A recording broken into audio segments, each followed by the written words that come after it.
À la création, Dieu avait établi un schéma composé de 4 éléments essentiels. Il s'agit premièrement de l'existence, de l'âge, de l'adresse, enfin du travail. Premier élément, c'est l'existence.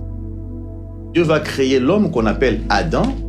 Adam fut créé tandis que tout le monde naît par les liens de mariage. Et Adam fut un produit manufacturé de Dieu. Dieu les crée adultes pour nous montrer aujourd'hui que le mariage, c'est l'affaire d'adultes. Donc, deuxième élément, déjà là, nous parlons de l'âge. Adam, c'est un adulte différent de tout le monde.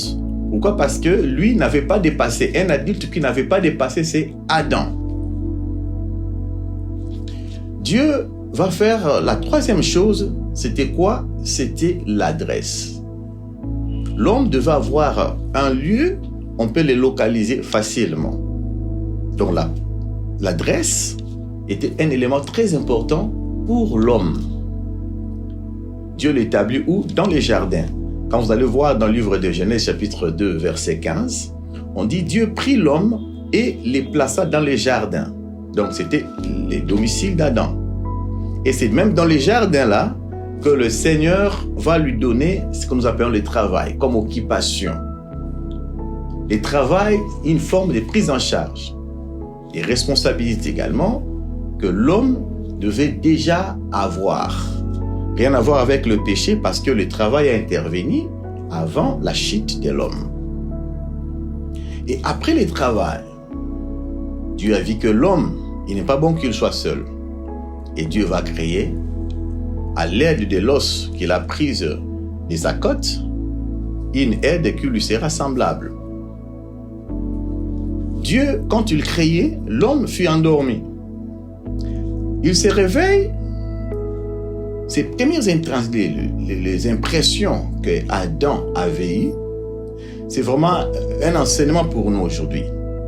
Adam aperçoit sa femme et il s'exclame en disant « Voici celle qui est os de mes os et la chair de ma chair. » Il n'a pas inversé l'ordre parce que pour la plupart, les gens voient la chair, mais lui, il a vu l'os, quelque chose d'invisible.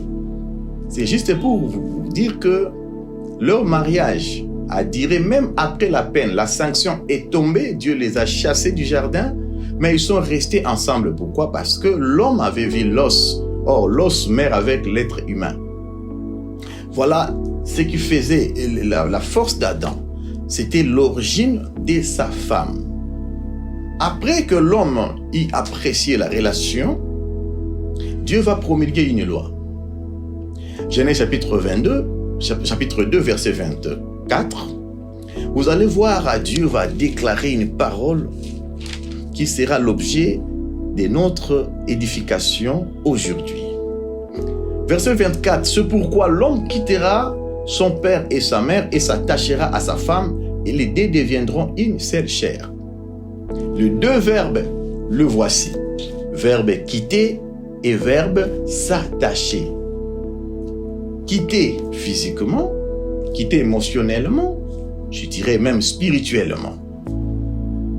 Nous avons vu les gens qui s'aimaient, qui s'est chouchouté, faisant route ensemble, mais après la bénédiction nuptiale, 2 mois plus tard, ils se sont séparés, mais il y avait l'amour. Parce qu'aujourd'hui, les gens lient toujours le mariage avec l'amour, en oubliant que ces 2 verbes pouvaient conserver le mariage toute la vie. C'est le verbe quitter et le verbe s'attacher. Pour conserver le mariage, pour faire que le mariage soit consommé, l'homme devait premièrement quitter.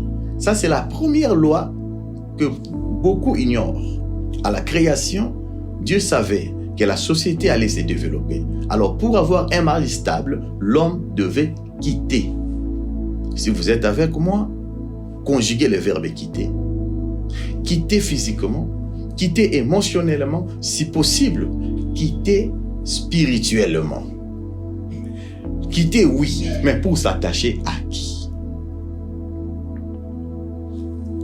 Ici, vous allez voir la question des origines s'impose. Adam avait identifié l'origine de sa femme. Vous quittez, oui, mais pour s'attacher à qui? Adam s'attache à Ève. Pourquoi? Parce que lui-même s'exclamant, il dit, cette fois-ci, os de mes os, on l'appellera femme parce qu'elle a été prise de l'homme. L'origine de Ève fut Adam. Voilà pourquoi même quand la sanction est tombée, Dieu le chassa du jardin, ils ne se sont pas séparés. Pourquoi? Parce qu'il y avait un problème d'origine. La femme appartenait à l'homme. Quitter, oui, mais s'attacher à qui? Il y a d'autres qui ont quitté pour s'attacher aux Moabites. D'autres ayant quitté pour s'attacher aux gens du genre Nabal. Le mariage est consommé quand il y a la conjugaison des verbes quitter et s'attacher. Prochainement, nous reviendrons pour commencer de l'amitié au mariage. Pour aujourd'hui, que Dieu vous bénisse. À la prochaine.